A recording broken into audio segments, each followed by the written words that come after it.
Chapter 4 हमने इसका part 1 part 2 video बनाया।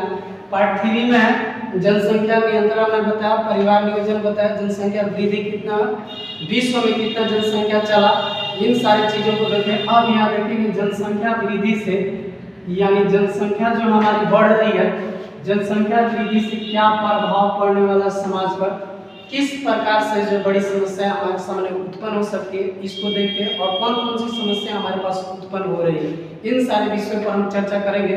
और बहुत ही प्रभावी एक चैप्टर है और इसको देखेंगे कि किस प्रकार ये प्रश्न आपको पूछे जाते हैं और अच्छे खासे नंबर इसमें उठाए जा सकते हैं। तो जनसंख्या वृद्धि के प्रभाव यानी प्रभाव क्या पड़ेगा, तो प्रभाव को देख सकते हैं। तो पहला तो प्रभाव हमारा होगा कि अगर जनसंख्या अधिक बढ़ेगा, बच्चों की संख्या अधिक होगी, दिन प्रतिदिन अगर जनसंख्या अधिक बढ़ते रही है तो उसमें जो होगा यानी जो हमारी सबसे बड़ी वो प्रति व्यक्ति आय में क्या होगी, कमी होगी।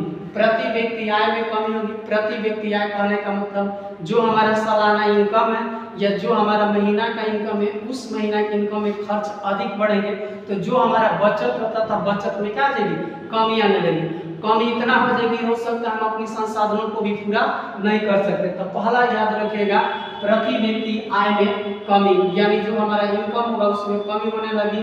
दूसरा जो होगा यानी इससे से हो सकता है बेरोजगारी, बहुत बड़ी बाधा है वर्तमान समय में। देख रहे हैं बेरोजगारी कितनी चरम सीमा पर पड़ रही है। तो बेरोजगारी के लिए केवल हम एक चीज को दोष नहीं दे सकते, बेरोजगारी के लिए जो है हम जनसंख्या को भी दे सकते हैं। अगर जनसंख्या नियंत्रण रहती, रोजगार उपलब्ध होते, लेकिन जनसंख्या तो नियंत्रण हो रही है, जनसंख्या लगातार बढ़ रहा है, तो बढ़ने के कारण बेरोजगारी जो है आपको बढ़ते चली जा रही है। आगे जो इसमें है यानी बेरोजगारी। दूसरा जो है प्राकृतिक संपदा यानी जितने हमारे पास प्राकृतिक संपदा है, और प्राकृतिक संपदा में क्या आएगा, जमीन आएगा, क्या आएगा, खनिज आएगा, ठीक है, यही ना आएगा। तो जमीन है, खनिज है, ये जो सारे चीजें इनमें दिन प्रतिदिन कमी आती रहेगी, आय बढ़ कम होता रहेगा। इन सारे चीजों जब यही कम होगा तो ये जो है आने वाले समय में कभी भी कृषि पर दबाव बढ़ेगा, कृषि पर दबाव बढ़ने लगेगा। कृषि पर दबाव होने का मतलब जमीन का रकबा दिन प्रतिदिन छोड़, जमीन का रकबा दिन प्रतिदिन छोड़, खाने वाले की संख्या अधिक और जमीन हो रहा है कम। तो कम ही जमीन में हम अधिक से अधिक फसल उगाने का काम करेंगे तो इससे जो होगा कृषि पर दबाव पड़ेगा। कृषि की उर्वरा शक्ति उसको कभी भी जो आप उसको छोड़ नहीं सकते, यानी हर एक बार फसल उगाते रहेंगे, धीरे धीरे उर्वरा शक्ति उसकी क्या हो जाएगी, समाप्त यानी समाप्त हो जाएगी। आगे जो है इसमें क्या होगा, मेडिकल सुविधा।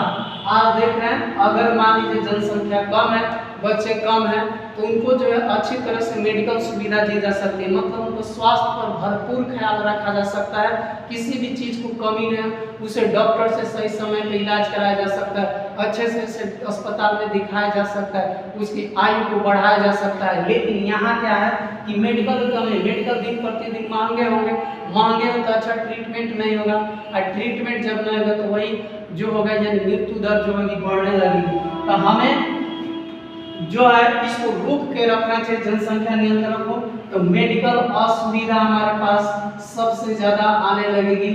आगे क्या देखेंगे, इसी से जुड़ा हुआ है शिक्षा, ठीक है, बहुत महत्वपूर्ण है। शिक्षा देखते हैं, शिक्षा दिन प्रतिदिन महंगी हो जाएगी, तो शिक्षा को और बढ़ावा देने के लिए, शिक्षा सबको प्राप्त करने के लिए, अच्छे से अच्छे शिक्षा प्राप्त करने के लिए हमें ये भी जरूरी है कि शिक्षा पर प्रभाव पड़ेगा।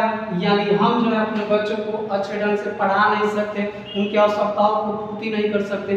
पढ़ाएंगे तो हो सकता है वाहन नहीं कर पाए, कॉपी किताब कपड़ा लत्ता इन सारी चीज़ों की कमी होने लगेगी। तो इसलिए यहाँ ये भी एक क्या है, असुविधा है। पारिवारिक कलह, ये भी एक पारिवारिक कलह। पारिवारिक कलह का मतलब जानते हैं ना, घर में जरूरत पड़ी कुछ और का, आप उतना सहन नहीं कर पाए, वहन नहीं कर, तो स्वाभाविक कलह मतलब झगड़ा हो। जैसे पत्नी है, अब मान लीजिए वो आपसे डिमांड कर दिए चाहिए वो चाहिए, आपका इनकम तो है नहीं उतना, और डिमांड उधर से धड़ आ रहा, लिस्ट मिल गया इतना बड़ा, इनकम है नहीं, बच्चों की बच्चों का लिस्ट अलग मिल गया, दूसरा लिस्ट, ये सारे चीज जो होंगे तो इससे दिन प्रतिदिन हमारी जनसंख्या क्या हो जाएगी, बढ़ती चली जाएगी। तो इन सारे चीजों को हमको ध्यान देना रहना। इसके बाद मूलभूत आवश्यकता एक में जोड़ सकते हैं, मूलभूत आवश्यकता। तो मूलभूत आवश्यकता जो है, ये मूलभूत आवश्यकता हमें पूर्ण रूप से प्राप्त नहीं, जो भी कपड़ा रहता है, खाना पीना, ठीक है। आवास की कमी होगी, आवास धीरे धीरे घटते चले जाएंगे, ठीक है। वन संपदा है, वन की कमी होने लगी, ये भी आपको बहुत, वन समाप्त, ऑक्सीजन समाप्त, क्लाइमेट में चेंजिंग तभी होगा। इसलिए इन टोटल चीजों पर हम अगर दो दो लाइन लिखेंगे तो एक मस्त पैराग्राफ हमारा तैयार होगा और हमको अच्छा सा नंबर प्राप्त होगा। इसलिए यहाँ पर देखना है प्रति व्यक्ति आय, ठीक है, बेरोजगारी चरम पर बढ़ेगी, प्राकृतिक संपदा में कमी, जमीन, खनिज, वन, ठीक है, ये सारे चीज बढ़ते जाएंगे। आपको कृषि पर दबाव पड़ेगा, कृषि का रकबा दिन प्रतिदिन देख रहे हैं, पहले हमारा खेत बड़े बड़े होते थे, बंटवारा होते गया छोट होते गए, अब छोट होगा और छोट होगा और छोट। तो कहने का मतलब हम लोग खाएंगे क्या, तो केवल जनसंख्या बड़ी बात नहीं है, जनसंख्या तो बढ़ा जाए, लेकिन यहाँ इन सारी चीजों पर जो आगे चल के एक बहुत बड़ी समस्या हो जाएगी। अब बहुत बड़ी समस्या होगी तो सबसे ज्यादा हम लोग को बस खाने के लिए समस्या पड़ जाएगी। इसलिए हमें जनसंख्या पर नियंत्रण करना चाहिए और किस प्रकार से नियंत्रण हो इस पर भी हम विचार करेंगे। तो अगला टॉपिक जो हम बताएंगे कि जनसंख्या तो बढ़ना स्वाभाविक है, बढ़ेगा, सेक्सुअल इम्यूनिटी होता है, ये तो होगा ही, लेकिन कहने का मतलब है कि हम रोकेंगे कैसे। तो अगला टॉपिक जो हम बताएंगे इसमें दिखाएंगे कि किस प्रकार से जनसंख्या को कंट्रोल किया जा सकता है, यानी अधिक बच्चों को पैदा न करें, कम बच्चों को लिया जा सकता है। तो आगे देखेंगे इसमें कौन कौन विधि है और किस प्रकार से जनसंख्या नियंत्रण को कम किया जा सकता है, ठीक है। इस तरह से समझ कर लिखिएगा अपनी बातों को तो अच्छे से अच्छे नंबर मिलेंगे। डायरेक्ट रटिएगा तो कुछ नहीं, उससे जो होगा यानी सीमित रह जाएगा। अपनी बातों को यानी समझ कर लिखे, इन सारे चीजों को दो दो बार लिखिएगा तो आपको एकदम समझ में। मेरा बैच जो होता है चलता है, आप अगर चाहते हैं स्पेशल बायोलॉजी पढ़ने के लिए तो एकदम आ सकते हैं, और जो होगा इसमें आपको बेहतर ढंग से बायोलॉजी पढ़ा जाएगा। एक भी टोटल चीज एनसीईआरटी बेस पर रहेंगे, एक भी लाइन आपको हम नहीं छोड़ेंगे, और जो भी होगा एकदम क्लियर के साथ चलेगा। आप पहले डेमो क्लास कर सकते हैं, अगर समझ में नहीं तो फिर आप जा सकते हैं, कोई दिक्कत नहीं, लेकिन इसको एकदम बेहतर ढंग से सबसे अच्छा नंबर आपको मैं एक एक करके प्रयास करूँगा इस सारे टॉपिक को पढ़ा दूँ।